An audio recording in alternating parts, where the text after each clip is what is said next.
This week on Yuba-Sutter.LIVE, lots of live streams, beginning with Government Watch. At 6 o'clock Tuesday, Marysville City Council, and the 6 o'clock Tuesday Yuba City Council meetings, with lots of important items on the agenda. Government Watch, presented as a public service by Yuba-Sutter.LIVE. It's the truth that comes through.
So then the other businesses types that we lend to are new businesses. Generally, a financial institution doesn't want to really look at a business till they have 3 years worth of financials.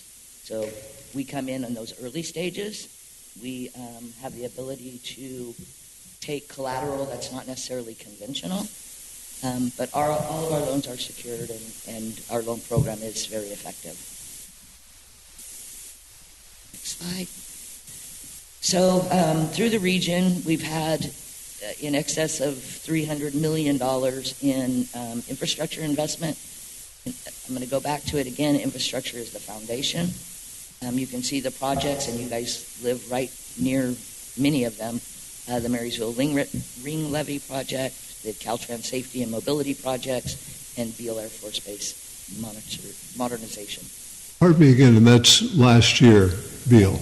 Yes. And I was led to believe, and I think it's true, that the actual projects they have planned out there are measured in billions. Oh, absolutely. Yeah, yeah. These are those that got completed last Yes, year okay. that we're able to track. Ongoing. Next slide, please. So, infrastructure investment, major projects underway include the South County Regional Water and Wastewater Project that will support build out at the Sports and Entertainment Zone. Of course, you know the Yuba-Sutter Transit Facility replacement, flood protection and transportation corridors, and then on the Sutter County side, Sutter Point Infrastructure, another project that's been in the works for approximately 20 years. We're finally getting that put together and hope to see sticks coming out of the ground soon. So what an infrastructure unlocks? Without infrastructure, growth stalls. We all know that, and private investment follows when we do have it. So before we have infrastructure in place, we have congestion and safety concerns, limited multimodal access, and reduced site accessibility for employers and residents. And after, of course, we have improved roadway safety, circulation, bike, pedestrian connectivity, and better access to schools and services. Mobility improvements expand who can participate in the economy. So that's always top of mind for us over at the EDC, and a big part of what the SEDS is all about, right? So in the last year, through our partners with the One Stop, the college, et cetera, 1,360 individuals were served in and around workforce development. There were 436 job placements. And we know that the region's moving in the right direction when employers are telling us, finally, we're aligning with what their needs are. Finally, these organizations are getting it. We're training in the industries and the jobs that they're needing trained employees for. Education partnerships are producing national recognition. You guys may have heard that Yuba College won the National Manufacturing Championship. Those things get attention when we're trying to recruit industrial and manufacturing kind of jobs. That kind of recognition is important.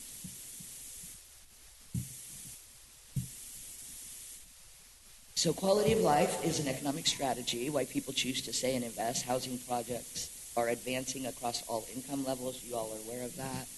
Arts, culture, and tourism is drawing visitors, and parks, trails, and revitalized downtowns are important.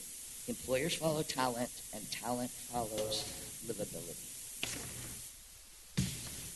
So let's talk about Marysville. So we have some projects that were completed. I think it's a click, Ellen. Thank you. $1.6 million investment in police dispatch center modernization, phase one. About $500,000 in Bryant Field rehabilitation, and another $1.5 million to refurbish and update City Hall, which is amazingly fantastic now. So beautiful. So in total, about $3.5 million investment in the city. So some upcoming Marysville projects that are included in the SEDS. There's 21 public works projects, 4 dealing with transportation and roadway, 5 commercial and environmental cleanup projects, 2 water and wastewater, and 5 bike paths and pedestrian trails. Of the 21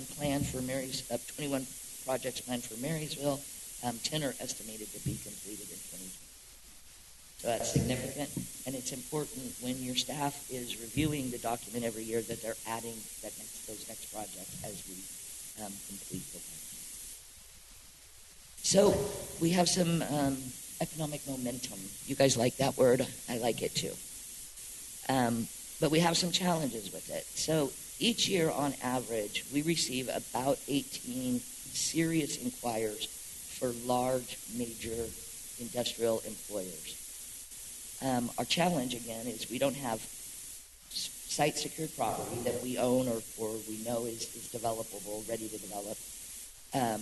We also don't have water, sewer, power, sometimes natural gas, et cetera, to site these businesses. So last year alone, we missed 18 opportunities for big employers. These are employers from 300 or 400 to 2,500 employee-based businesses. We missed a $2.5 billion potential private investment with those 18 and a potential for 3,200 new jobs. So infrastructure, infrastructure, infrastructure. I can't say it enough. We've been saying it for about 25 years. Dan's tired of hearing me. But it's hugely important. We're missing opportunity every day. Momentum is a good thing. Catherine Graham's husband, a gentleman who really put Washington Post on the map during its heyday. Momentum was the key word that he always preached. Keep it going, keep it going, keep things moving. I agree with you. Momentum. We certainly agree with you here in Marysville. So we have some pretty cool data software that we subscribe to, and I'm a data geek, so bear with me here. But the total retail and commercial leakage in Yuba County is $1.6 billion annually.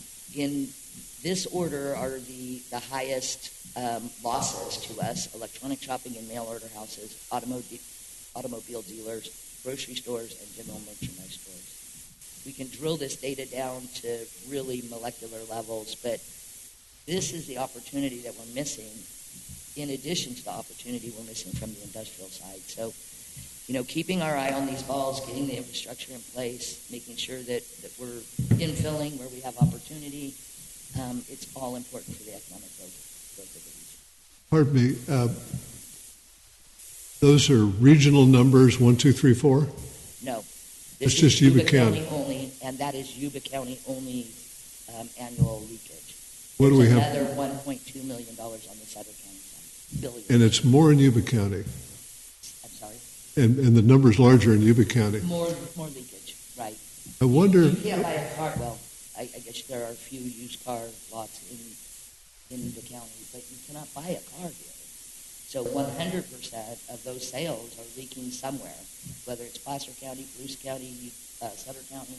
and the building supplies are all out of Sutter County.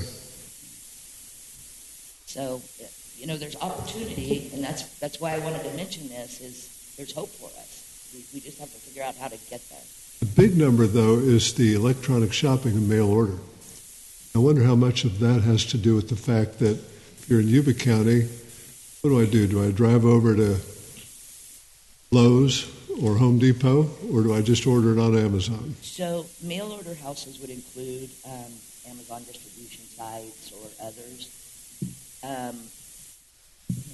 Obviously, we don't have any of those in the county, either county, actually. And it's big money. They changed a number of years ago, and I think it was during the COVID period, they changed the sales tax collection, if I'm correct, from point of delivery. So if I ordered something, Sutter County would get the sales tax, where now it's point of distribution. So if it's shipping to me in Yuba City out of Woodland or out of Wasatch, they're getting the sales tax. Now, that's the opposite of my understanding. My understanding was it was point of distribution previously, and places and Woodland, but there's a place, I think Modesto was a key distribution point, and they were breaking in the cash. But my understanding now, and particularly since we follow sales taxes pretty closely here, is that it is now point of delivery, and that is why, for example, I'll order something and I'll say 95901, right? And they'll say, are you in the city or outside the city? Make sure that the proper tax is applied and the proper recipient gets it. I'd be interested if you'd look into that again. So I will check on that, but I do believe I am accurate in that, with the exception of your 1% special tax. You get that. That goes to the city of Duluth. Please. Thank you. No problem. So part of it is the difference between your Bradley Burns and your 1%, your Measure G. So how that's calculated is a lot of the construction, it's part of the conversation we're having with HDL right now is deciphering how much of that sales tax is going to be because of construction coming in and who's due that part of sales tax. Right now, it's, at least on our end and the discussions that I've had with HDL, it's a little unclear right now about how much of the sales tax we'll be getting in as part of Measure G versus the Bradley Burns. As of right now, Marysville has not seen a ton of that construction money coming in as part of our sales tax. So it's a matter of how that's reported to the state. So I'm still want to get clear on this. So point of distribution for everything except the 1%, is that correct? Well, they have better lobbyists than, that seems wrong. So in the case of Center County, they don't have a special tax, so they don't get any of it. And that's the benefit of Marysville in this community, is that we do have that additional tax measure where we are able to receive additional taxes that surrounding areas may not be able to receive. While it may be difficult to ascertain at this point in time until we get clarification from HDL and CDTFA and everything like that, we will continue to monitor that and collect and record as it comes to us through the appropriate channels. I can clarify just a little Sure. bit based on what we do. If we ship the product to you over on your side, the tax stays here. If we bring it over to your place and install it, the tax goes on that side. So for us, it's the point of if it's dropped or if it's installed. So if we install it that way. But if you're Of just course, the shipping it to 1% always stays here. Right, exactly. But for us, it's a matter of delivery, which is where I think these would fall in somewhat the same way, Yes. or if you're installing it. That's how I know we paid it. When people buy vehicles outside of the county, some of that portion of money does come back to Cars different. Right. Cars are where they're registered. It's where they're registered. Yeah. Thank you. You're very welcome. The last slide is just a thank you, and if you have any additional questions, I'm here now, or you know where to find me. Questions or comments? Thank you, Brenda. We appreciate it, gentlemen. We enjoy working with you all. Your staff is fantastic, by the way. Everybody but Dan. We appreciate you. We'll see you. We'll look forward to seeing you in the morning. Thank you. Thank you very much.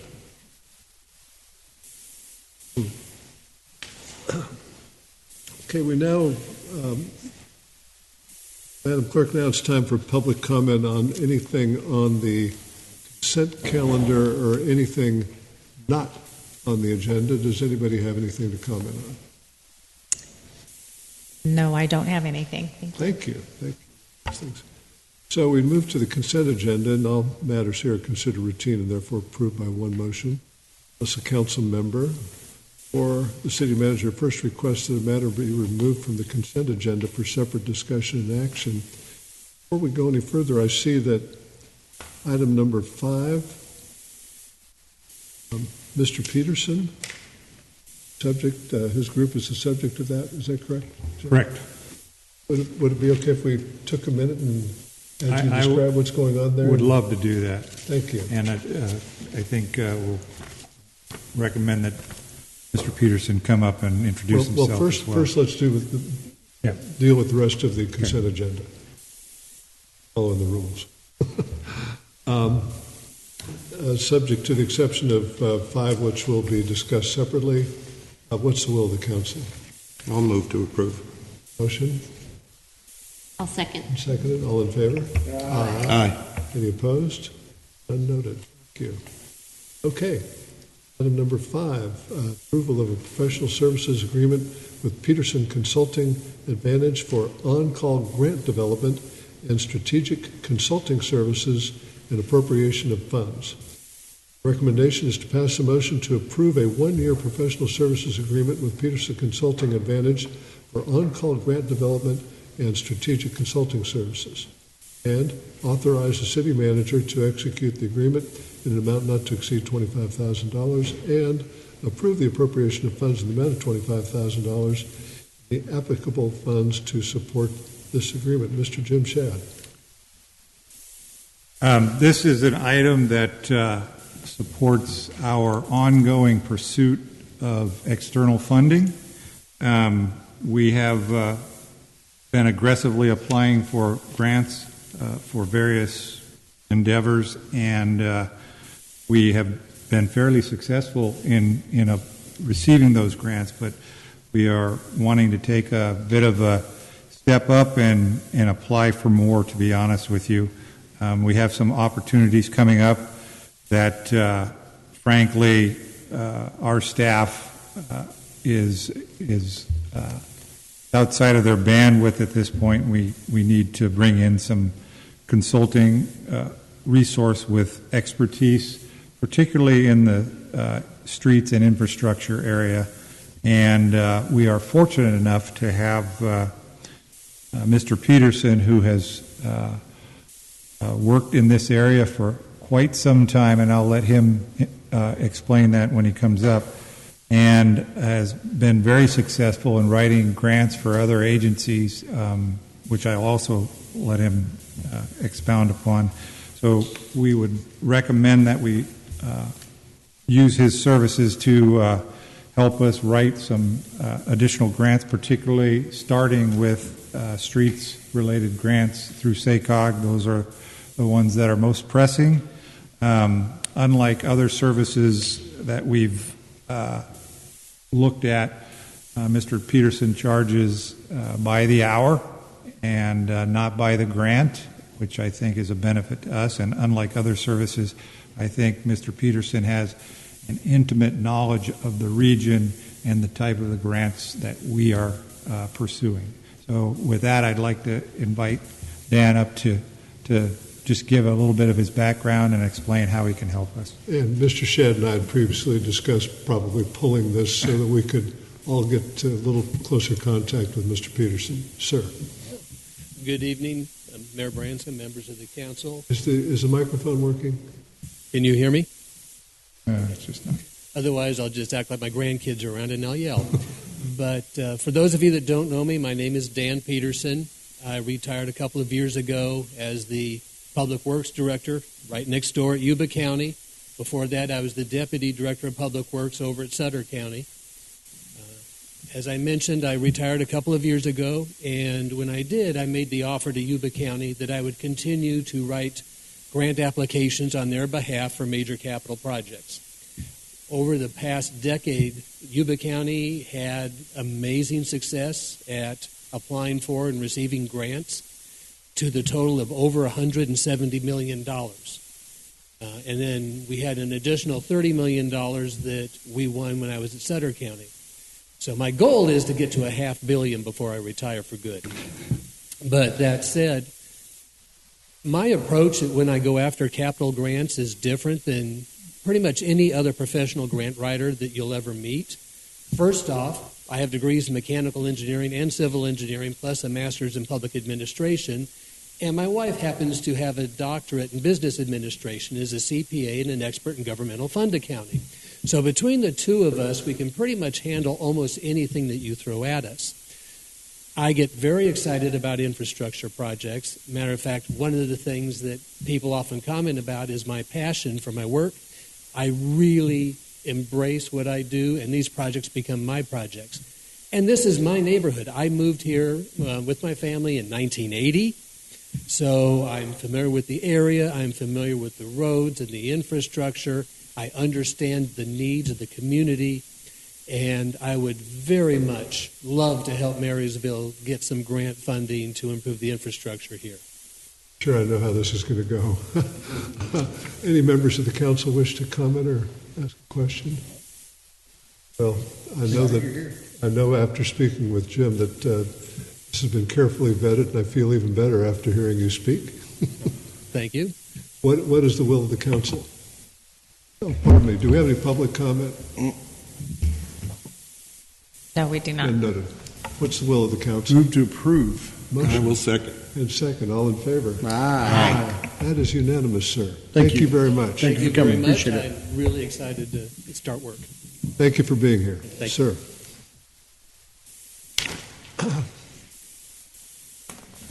We now move to item number 6 on the agenda.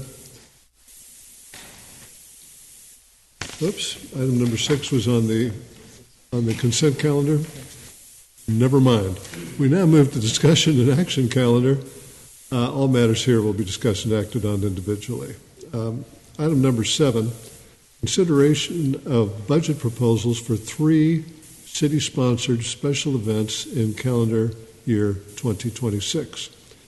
Recommendation is pass a motion to 1, receive and review the proposed budget summaries for 3 city-sponsored events scheduled for 2026, and 2, approve the proposed budgets for the July 4th fireworks show, for the 26th annual Marysville Peach Festival, and for the 75th annual Marysville Christmas Parade, which are included within an existing 3-year services agreement. And 3, provide approval for authorization to proceed with contracting and event planning consistent with council direction. Mr. Dan Flores. Ms. Carrie Huck, you're being deferred to. Sorry. Good evening, Mr. Mayor and Council. Before you have the budgets for the 3 events that the mayor mentioned in his introduction. And I'm here to entertain any questions you might have. If you'd like me to review the budgets and the changes and updates for this year, I'd be happy to do that. Well, I presume the budgets are being scrubbed by management? Yes, sir. And so let's see. There's some changes. You'll see the 4th of July has turned into a 2-day event.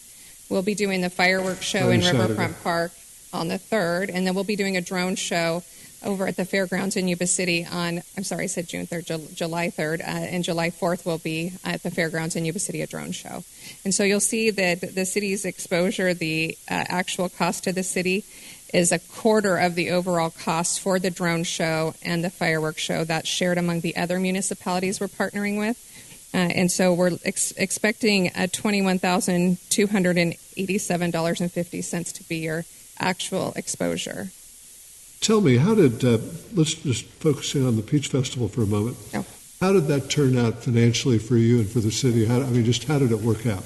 Well, it was excellent. I believe in the post-event presentation, I talked to about 7 different downtown businesses, and they all reported higher than average Peach Festival sales. So the economic impact is really positive. On the Peach Festival budget, you'll notice a few changes. One of them is we have 3 stages. As of last year's event, we had 3 stages, and that budget kept growing exponentially. And so we've kind of trimmed that back and are looking at potentially just 1 stage placed center in the event, like at 5th Street, which is very central to the event. And having that cuts back so your maximum exposure goes down. You were in the neighborhood of around $21,000 in exposure for the Peach Festival, and we've been able to bring that down to $9,704. And as of today, I've raised $23,000 in sponsorships. Excellent. Excellent. I guess we should keep hoping for good weather. We had really good weather this past Peach Festival. Yes. I know all the stands sold out. You couldn't find a peach. Yes. You could walk up and down the street and not find a peach. They were all sold out. They sell out by around 2 o'clock on Saturday. If you're not here before 2, don't plan on getting anything peachy. And it was especially good because of the weather. And we'll just keep our fingers crossed Yes. again on that. That was my only comment on that. I'm sorry, I jumped the gun. Any other comments or questions? Thank you, Carrie, for the great work you do for us. Oh, thank you. I appreciate you. Thank you. No, I mean, Carrie, I appreciate everything done. The Peach Festival has been kind of your thing for decades. So I appreciate seeing how it's grown and gotten stronger and better. Tried a few renditions, and we've come up with something that works very well for the city and you guys and stuff like that. Just thank you for your work and all that. Thank you. So getting back to the grand picture here of what you're kind of shown with Exhibit A here, for the 3, are we still calling them Legacy, or are we just calling them Marysville? I call them city-owned. Yeah, Okay. so it's Legacy, city-sponsored events and so forth. And I remember having a conversation as to, not that this is the place or time to get into it, the Buckeye's got its own thing going on right now, and it's not necessarily part of the city anymore. You're saying just for the 4th of July, we're looking at an exposure of 21,287.5. And that is something that you're fairly certain is going to stay stagnant, or is that going to grow or change, plus minus? So it's just for the 250th birthday. So there are a few things that you'll see outlined in the budget that in the past we haven't had live entertainment down at the event. We'll have live entertainment this year. We've also worked in the longest birthday cake. We changed it to Yuba-Sutter history. We likely will do that on the 4th at the fairgrounds because we can get a controlled environment inside of one of their buildings with no bugs and heat and all that stuff. So there's a budget for that. But no, I expect next year we increased the budget for the pyrotechnics this year because it's a special year. It's the 250th birthday. And then we won't be doing a drone show every year. So I expect this to fall back to a normal number next year. Okay. So just to be clear, the band and live entertainment is going to be on the 3rd in Riverfront Park, or is that for what's going on at the fairgrounds? We are expecting to have entertainment at both events. Oh, you are? Okay. That's going to be done with the stage you're setting up, or is it going to be used in the old Cotton Rosser Arena area? We'll be setting up a stage. Okay.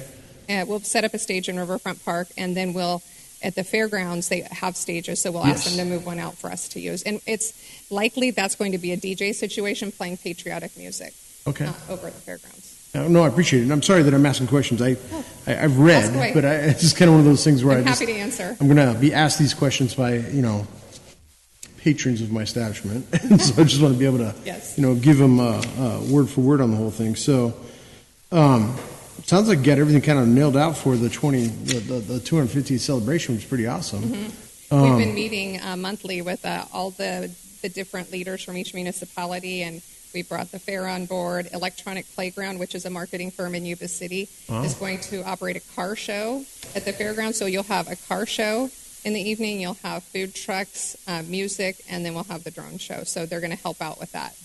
So is entrance into the fairgrounds going to be a free thing for the community? Completely free, and the fairgrounds have been, the fair board has been gracious enough to waive our fees in exchange for our help with cleaning up the fairgrounds, because there's a short window there. The fair ends on Sunday. We have that week to get the fairgrounds cleaned up. So we have teams of people that we're organizing to go in and clean up the fairgrounds on July 1st and 2nd. Okay. So it's going to be the 3rd and the 4th of July on these two main events, and it's going to be sort of the same. When we were talking about pyrotechnics, and I only ask these questions because I've been involved with the event for a while, you were talking about doing a bigger, grander, higher show, or is it going to stay the same? I think we're going a little higher, but we weren't going as high as I wanted to go. Right, because I know that costs more money for the bigger mortars. Right? Yes. And it's it's in that flyway. We do have a flyover organized with Beale Air Force Base that night as well. So barring any difficulties, we'll also have a flyover. Okay. And which night is that? That's on the 3rd in Riverfront Park. On our side of the river, Riverfront Park. So it's a pretty decently participated event. It's gotten bigger and bigger. Last year was large. Yes. Probably the largest I've seen it since. So, and I think I appreciate Chief and everything, both of you guys working on that, because that's an event.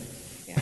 So we'll be even larger this year, and I know that in working with the other municipalities, Vance has Chief Nabate, has been on the calls, and I think we'll end up getting some help from some other municipalities that night as far as law enforcement goes. Perfect. Love to hear the cooperation between the other municipalities. So thank you on that.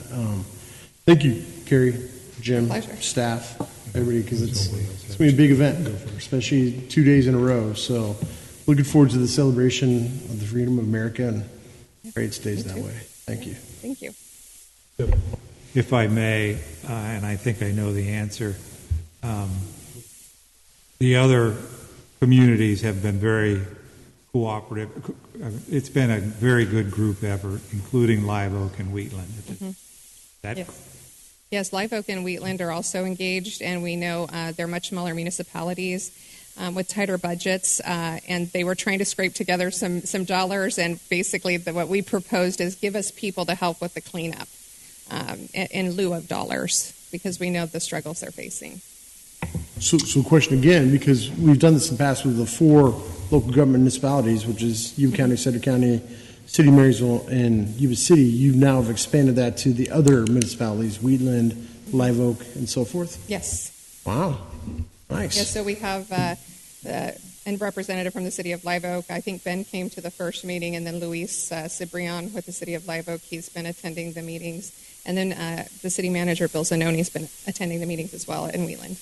So if I may ask, and not that I want to divide up anything more than you have, but you said our actual cost of the city is the number that you presented. Is that described, is that variable upon population per community that's participating, or is it the same for everybody? No, we basically, because of their budget situations, we didn't include them in any budget calculations. So this is split up 4 ways between the 4 main municipalities. Okay. Now, that could potentially go up or down depending on sponsorship sales. As of today, I have to raise $26,500 or more for us to hit our budget. Okay. But okay, that answers that. Thank you. So we, because of the tragedy with our former fireworks supplier, we are now on the doing this July 3rd. Yes. Are we going to be July 3rd into perpetuity now because of the long-term relationships? I hope not. They at this time they really worked to. We tried to work with about 5 different major pyrotechnics companies. Nobody has an operator for us on the 4th, and so they are trying to find an operator for us on the 4th. I believe we will have a 4th of July fireworks show in the future, but they are working on it. They just don't have an operator for us right now. And it's far from certain. Yes, it's far from certain. So may I ask another question? Sorry. Have you chosen a pyrotechnic company? Yes, we'll be using the same pyrotechnics company as last year. So Pyro Spectacular North will be doing the show. And okay, that's good enough. Thank you. To the chair. We should be starting early, like now, looking for a slot. Carrie, just quick clarification. So I know we're doing fireworks 3rd, drone show 4th.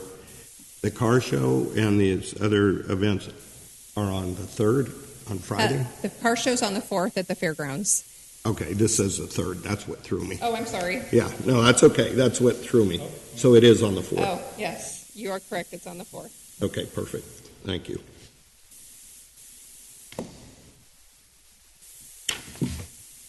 We have no other questions or comments. Let's see. This is for authorizing management to proceed consistent with council direction, whatever that is. I move to approve, or do we got to ask for motion to council? approve. I'll second. Moved and seconded. All in favor? Aye. Thank you very Opposed? much. None noted? Unanimous. Thank you. Thank you. Very much.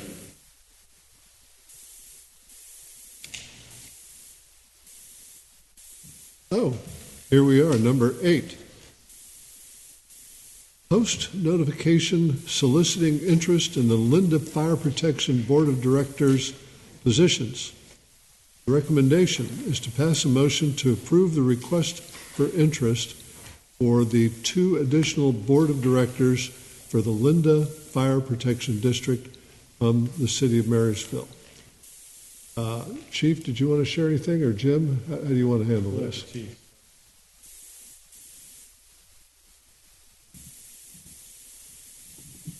Mayor, City Council, thank you for having me here tonight. Again, as part of the annexation merger of the Linda Fire Protection District and the City of Marysville and the agreement and then the LAFCO order afterwards, we're at the point in this process where we need to pass or post a notification soliciting interest to add the 2 additional board members to the Linda Fire Protection District. This will give the council the opportunity to post this interest and then see what kind of interest we get from the community or the City of Marysville, and then the council will then take action to appoint those 2 positions.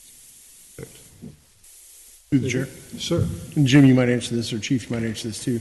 So this is just giving permission to post the notification. It's going to be one of those situations where interested parties will have to apply and not be, suggested by the council or anything of that sort. So is that what I'm picking up? I think the notice of soliciting interest would be the notice to the public saying if you are interested, you would provide your interest to the City Council for review. Okay, and then it comes before us, I'm assuming, Jim, and then we decide in open session, closed session? So to go into an open session discussion amongst the potential applicants, should we have more than 2 and kind of go from there. And I asked you earlier this evening, I just want to make it clear that this is only residents of the city of Marysville, not District 10 or Hallwood or anything of that sort. Is that Yeah, correct? that's correct. That's correct. With the current merger of the two organizations, it would be representation from the city of Marysville proper. And so, again, it's probably outlined, and I apologize, the expectation of work that's required to be on the board, how many times you guys meet and so forth? So currently, the Linda Fire Protection District has one meeting a month. And Okay. then any subsequent meetings for ad hocs or things of that nature, but typically just one meeting on the second Thursday. And this advertisement that's going out for postal notification, it's going to have like a job description in it? Yes, it does have a job description, just given the expectations of board members, and they can attend meetings and things. No, because I've just had questions, and I'm going, I don't have answers. That's why I was like asking this. Is like, okay. That's all I have, and I thank you, Chief, for that. Appreciate that. So if I may, one more time, what's the window until? I think we had 60 days. It said it would be selected on or before May 15th. Thank you. And it should be noted that these will be appointments by the city council, but they will then have to seek election at a point. Is that correct? That's correct. So one be appointed to a 2-year term or one to a 4-year term. 1 to a 2, 1 to a 4, and we select who's the 2 and who's the 4? Yes, sir. And then they're up for election after the end of those terms. Correct. I think that's important to know. Good deal. We got it. Thank you very much, Chief. Any questions from the public, ma'am? No, not at this time. Thank you. Any further questions or comments from council? Noting none. Just to the chair, are we going to, that's going to be in the Pill Democrat? We're going to post it? I mean, how do we solicit that? We will put it.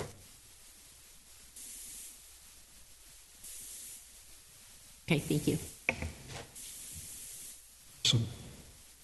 What's the will of the council? I'll move to approve. Second. Moved and second. All in favor? Aye. Any opposed? None noted. Unanimous. Okay.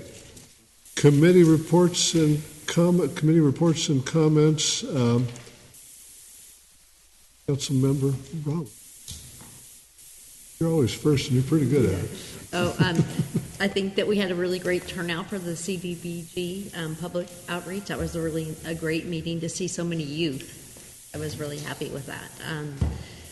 And just attending the Buckeye meetings, and we're still going to move forward with the rib cook-off with council. And I've been attending some of the MBA meetings and special meetings that they have. So to answer some questions that they might have of the city. I can answer some I can't. I forward to Dan. So that's ongoing. They seem to really be ramping up and looking forward to the all the events, the first Saturdays and then the Farm to Fork. So they're doing all of those type plannings. And the rededication of the 10th Street Bridge, I thought was really well attended. And I had the honor of having lunch with Mike O'Connor, the POW, after the dedication. So it was really nice to be able to sit and listen to him and his stories. That's it. Councilmember Gilchrist. No committee reports at this time, but I would like to thank city staff for your extraordinary work. Thank you. So I don't have any real committee reports to speak of this time. I mean, there's always stuff going on, like with everybody's committees that they're on and so forth.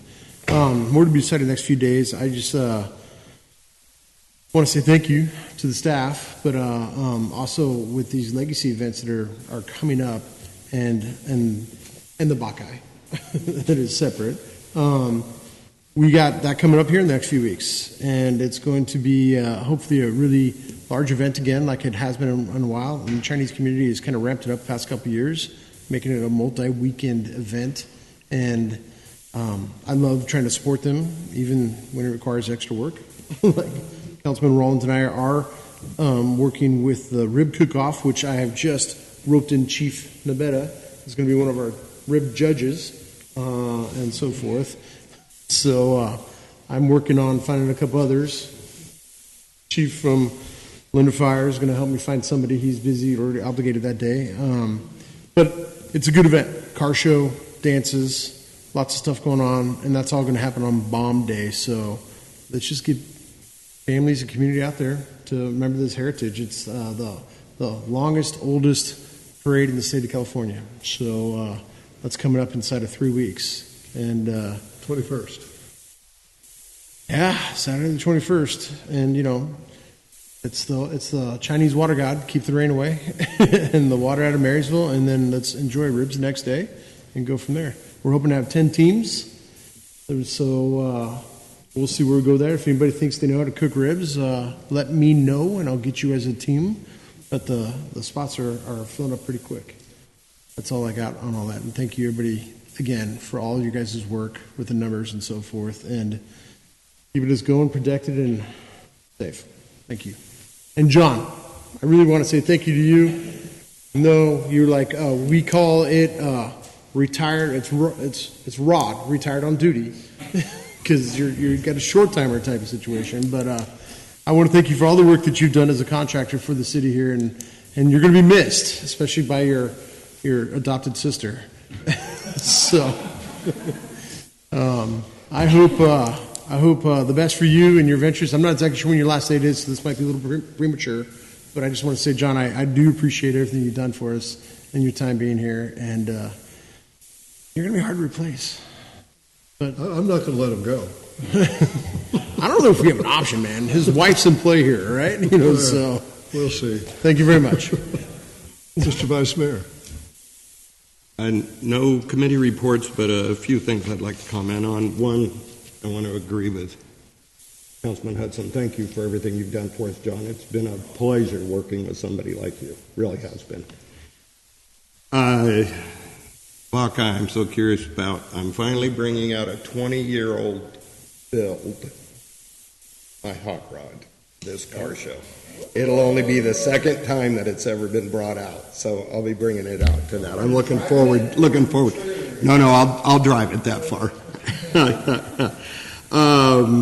The bridge naming, rename, or dedicating was a great event. It really was. I thought it couldn't have been more spectacular, and seeing all the vets there it was incredible. I want to just recognize, and I'm hoping that maybe we can recognize these guys in person, but the Marysville High School wrestling team, coached by your son, I believe, won there. I think you're a graduate, and we're both graduates, Marysville. I know you're not, but 4 of us up here, I think, are Marysville graduates. The wrestling team, for the first time in history, won the league championship. Bravo. And that's a really big deal. I was hoping maybe we could do something and bring the team in, give them all a challenge coin or we should. Something to acknowledge them. I think that'd be, and Margie's son, Bill. She's got some influence. Maybe we can make that happen. He doesn't coach the wrestling. He's just the athletic. He's the athletic director. Well, we'll bring him and the coach. Yeah. I didn't mean to leave either one of them out. Yeah, there you go. And then just lastly, I want to say, I don't know where our cameras are, but it's my mom's 95th birthday today. Happy birthday. And I know she's watching. Thank you. Who mentioned the CDBG gathering. It's a box we had to check in order to qualify for CDBG funds, and it's a open house. Whoever wants to come and hear the story and share their thoughts. I was particularly impressed by the group of young people from Local 228. Talk about wonderful young people. Now, all of these folks have been through the training here, and I took time to talk to as many of them individually as I could, and I couldn't have been more impressed with these folks, and they're off to the start. They're all still fairly junior, but they are on a path to wonderful careers in great field, construction. One young fella, he'd done almost 4 years in the Marine Corps, and he's working at Folsom Hospital, which has to be a big project. Again, it was grand to do this. And the other side of this is CDBG is mostly about streets. And our street story is fabulous. We've been talking about this today earlier with Jim and Dan as we tell Marysville's story. And yeah, there's a lot of potholes here and there like every city, but the number of, in fact, maybe Jim, if you could jump in, the number of streets percentage-wise we've worked on in the past few years, and those programmed in the future, we have a story to tell that most communities can't tell. So 20% in the last 6 years, I believe, and by 2028, we will be up to 34%. And that's not proposed grants, that's actual funding in place to do it. Now we've got Mr. Peterson, maybe we can do better on that, huh? Yep. Anyway, it's a heck of a story, and it increases property values, makes people feel better about their city, and it's a wonderful thing. And the bonus was meeting all those fine young people from Local 228. Mr. City Manager, do you have anything to share? I have a few announcements. First of all, March 4th, which I believe is tomorrow, ribbon cutting ceremony at 11 o'clock for Quenchies and Munchies. And if you haven't quenched or munched there, the food is quite good. I had a turkey sandwich and it was delicious. March 6th and 7th, this is exciting. Our community development folks will be hosting a California planning roundtable, and that begins on March 6th. It's actually an overnight. They're staying 2 days, correct? March 6th at 3 o'clock with a walking tour of the downtown, and then the next day I think they're in a sit-down roundtable meeting in the morning. And what location is that? Is that? It's the little event center on D Street. Okay. Liz Gates Event Center. What's the name of that? Okay. Just forgot their name. But. So once again, generating interest, and I think our momentum is evident when we start seeing. This is a statewide group that's coming in. Correct. It's statewide. So as far south as San Diego coming in. And then everybody is familiar with the Buckeye Parade, March 21st and 22nd. That will be another exciting event. March 24th, a ribbon-cutting ceremony for L&L uniform on D Street. And that one is also at 11 o'clock. And then last, March 26, 2026, dedication ceremony for a bench honoring Officer Rodarte, and that I anticipate will be well attended by law enforcement throughout the region, if not the state. That will be at Veterans Park, where the bench is going, and starting at 8:30. If I recall correctly, there are 2 benches being made.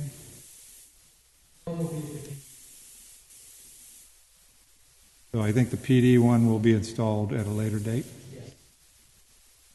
Wasn't that the group, the Boy Scouts? Yes. What a fine group of young people those were when they came in. Absolutely fabulous. On the grant side, I just did want to mention that Dan Peterson's first tasks, once we execute the contract, will be working on some SACOG grants that are coming up. They've renamed them again. One is called System Performance, which is along the lines of traffic calming, complete streets work. The other is called System Preservation. That's the hardcore fixing roads, overlays, that type of stuff. And so we will likely be applying for both of those because we have needs for both of those, and Dan will be assisting us in writing those grants. He will likely work on others as they come available, ATP and another long list of acronyms. So expect to see him around a little more. The kind of bad streets news is we are going to have to experiment a little bit more with the traffic signal on 14th and E. We need to close out our commitments on a grant to analyze how the traffic's doing. So in the near future, and we'll give everybody plenty of advance notice, we'll be putting that back out of Flash probably for about 2 weeks to measure traffic counts, and then putting it back in Flash when we're done. That should satisfy our commitment with the SACOG grant. And I will tell you, just in talking to Dan Peterson, he thinks that whole 14th Street corridor that we've experimented with will be a good candidate for the system performance grant that we're talking about, so we can make a lot of those changes that were pilots permanent. Then the last thing I had to say was I did also want to thank John for all his work as a consultant here. He did tell us today in executive staff meetings that the only reason he comes to staff meetings is to hear the attorney jokes. And so Nicole came through with a good one, but he really hurt my feelings, so I told him his last day was April 30th. But yeah, I do appreciate everything John has brought to the table, and it's been wonderful working with him. And that's all I have to say. Just one more thing before we conclude. I learned today that the community garden property, I presume most of you are aware that Chris Gill completed the demolition of the remaining building on the property. Then there was that little corner, the northwest corner of that property, that was not owned by him. He has concluded a transaction with Mr. Brian Tom. Brian Tom is one of the co-authors of the 2 books on the Chinese community in Marysville. Successful attorney in the Bay Area, Gordon Tom's cousin. And Brian Tom has also purchased from Lauren Perkins that property on First Street had been owned by Lauren, and that encompasses a lot more than just the building. It includes other properties. So it's really neat to have someone of his standing in the Chinese community and interest in Chinatown really fully engaged now. I mean, he disengaged on the one property to make room for something to happen. Now he's fully engaged on a property that he was grown up in. He grew up and was raised in that property, as was Gordon. And hopefully we can meet some of his friends from the Bay Area and maybe get some help on what Chinatown. We'll see. But I consider those really neat developments for the city. Let's see. That's it. Next regular city council meeting, Tuesday, March 17th, 2026, 6 p.m. We're adjourned.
the truth that comes through.